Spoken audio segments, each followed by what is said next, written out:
This video gives me hope, guys. It gives me hope for the future. Please watch it with me.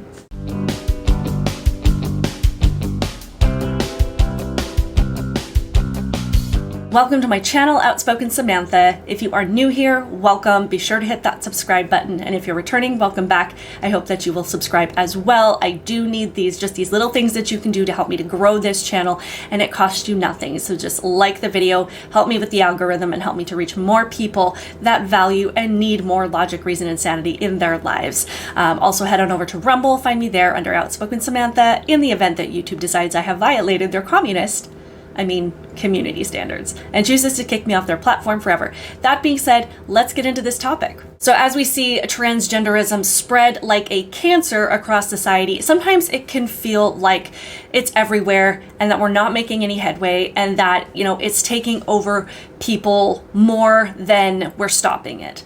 And sometimes it's easy to forget that Twitter is not real life, and that the loudest voices of the mob still only represent a small percentage of the population. Most people are still sane. Most people see this for what it is, and we have to continue to elevate those voices and remind people that sanity still exists. So you guys have heard me talk about Billboard Chris numerous times at this point, and I love what he does, and he does it bravely, even though he gets a lot of pushback, and he's even been assaulted recently. He goes to campuses and different protests and just different areas wearing this billboard that says children cannot consent to puberty blockers. And it's really just meant to spark conversation. It's not meant to offend anybody. It's not meant to trigger anybody. It is not meant to traumatize anybody, even though he has accomplished that just by standing there at times. But there are times where he is able to have these very productive conversations, and he comes across people that just renew our hope in society. So he came across this woman just as he's standing there with his billboard, and this conversation, it confirmed just all of the things that we keep saying about transgender ideology, that this is not something that kids are choosing for themselves. This is something that they are being indoctrinated to believe. Kids are literally being taught to be transgender. All of these conversations, there's so much evidence to prove that, and this is just one more thing. And I love what this woman has to say. So let's listen to her part of the video, and then there actually was a second person that came into the conversation that had an opposite view, but it still gave me hope for the future. So I'm going to break down both of these pieces. When my daughter was in Beverly Middle School, when I went to go look at the school, they had signs, LGBTQ, and that's when she was going into the sixth grade. I didn't like it. I spoke to the school about it, like every year, because they had an after-school program, like LGBTQ. And I'm like, why are you guys doing this? Why don't you just have the kids that's affected by that, or, that have any kind of mental issues on that, to go speak to a counselor, instead of having a whole school, an after-school program, right? So I told them that they're going to make a whole generation of children more mentally dysfunctional as they are going through puberty, right? So that was, I wish I couldn't say what year it was, but she's a junior now, so she was in the sixth grade. 4 years later, I gave my neighbor a ride. My neighbor's daughter a ride. She said all the girls in the middle school are bisexual. All of them. My daughter did. It was some crazy number. And I didn't even bring up the conversation. I was just giving her a ride, and the girl said to me, all the girls are lesbian, they're all bisexual. And I'm like, are you kidding me? And now she was talking about the middle school. She was in the 8th grade. So that was like 2 years ago. So she's talking about her daughter going into 6th grade, which is like 11 years old, and she's trying to figure out where she's going to send her to school, and she goes in and immediately sees these LGBTQ flags, and she's like, why? And it's not because she is opposed to this group, but she's like, this is an education system, this is a middle school, like, why are we focusing on this? And then she talks about how they have these after-school LGBTQ clubs, and she's like, I understand needing these things for the kids that are affected by this, for kids that naturally come into this identity in realizing that they might be gay or bisexual, and just needing a place to be supported. But why are they inviting the entire student body to participate in this when it has nothing to do with them? And she even went to them and said, you guys are literally forcing mental illness on these kids. You are forcing psychological dysfunction on the masses, on the entire school. Like, that does not make any sense whatsoever. And it's interesting that years later, when her daughter connects with her former peers, that all of them suddenly are bisexual or gay or lesbian or whatever identity that they have, taken upon themselves, that all of them are. Like, how does that make any sense statistically? There is absolutely no argument to be made that these kids are coming to this conclusion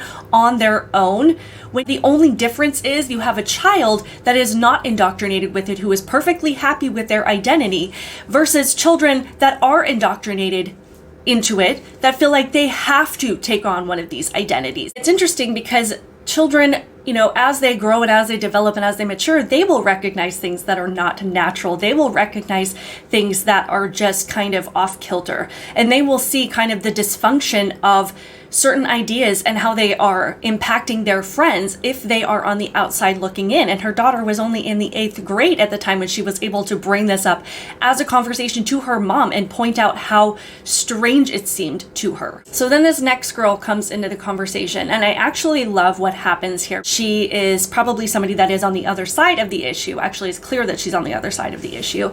And it's actually a very interesting conversation to watch. Do you have a son or a daughter? I have 2 girls. You have 2 girls. Okay.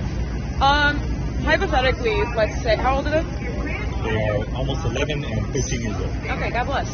Let's say your kids go up to you, 11 and 13. They're transgender, they tell you, and they would like to start as soon as possible with hormone blockers. And you, in your own belief, you say no.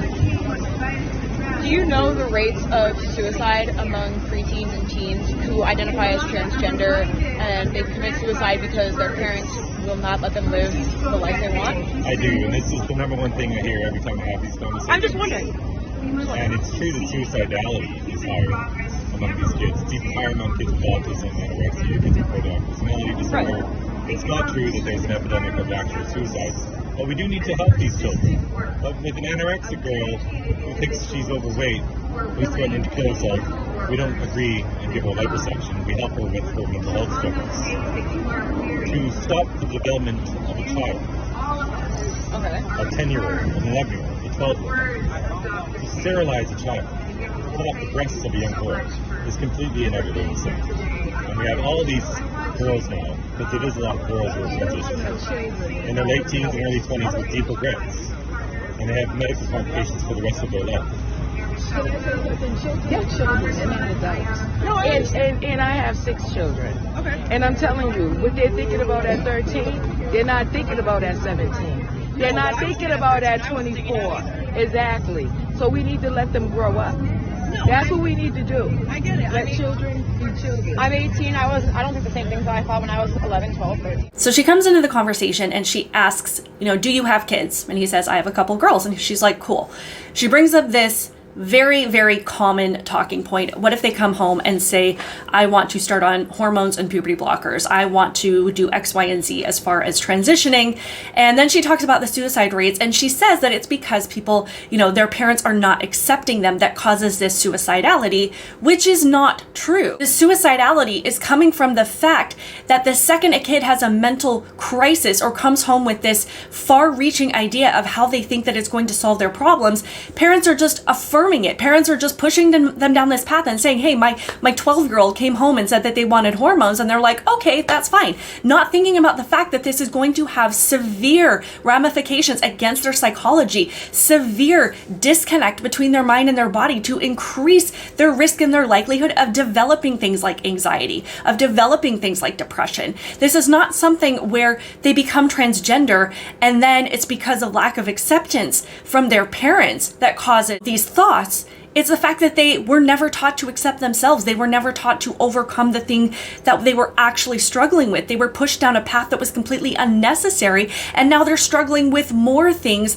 than they originally were. And I absolutely love when Chris brings up this analogy of being anorexic, because you can just see, it's like the light just kind of flickers a little bit. Like the deprogramming has begun. And that's kind of the point of these conversations. It's not to completely change somebody's mind and to scream in their face until they completely change what they believe. But if you can plant that seed of questioning, where they're going to be curious and then perhaps seek out other resources, perhaps expose themselves to information that they didn't even know exists.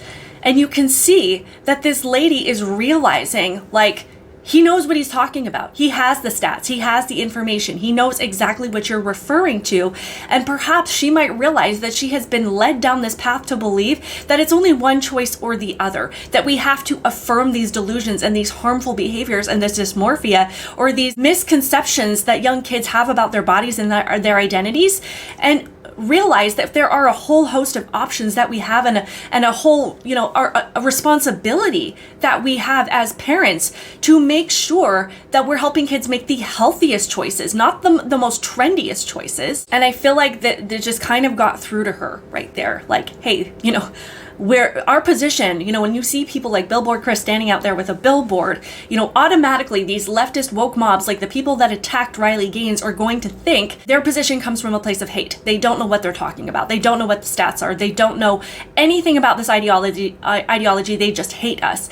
And it's really coming from a place of information. We understand what the stats are. We know what is happening to kids. We see the bigger picture of the true reasons why kids would feel a higher rate of wanting to end their lives after being pushed down this path, after being misdiagnosed with something that they were never struggling with, after being pushed to permanently harm their bodies and then realizing later that it never needed to happen and then having to live with the long-term consequences of it. And also coming to terms with the fact that their parents who did have the understanding and the maturity to know what was happening and to make another choice for them, that they didn't stop it, but they actually helped encourage this. And I just want to say to any, if there are any leftists that happen to come across this video, this is what having a productive conversation looks like. Nobody was hurt. Nobody got beat up. There was no violence. Words are not violence. You could actually sit down and have a conversation with somebody that you disagree with and emerge completely unharmed. I really appreciate everything that Billboard Chris continues to do. If you saw my video from a few days ago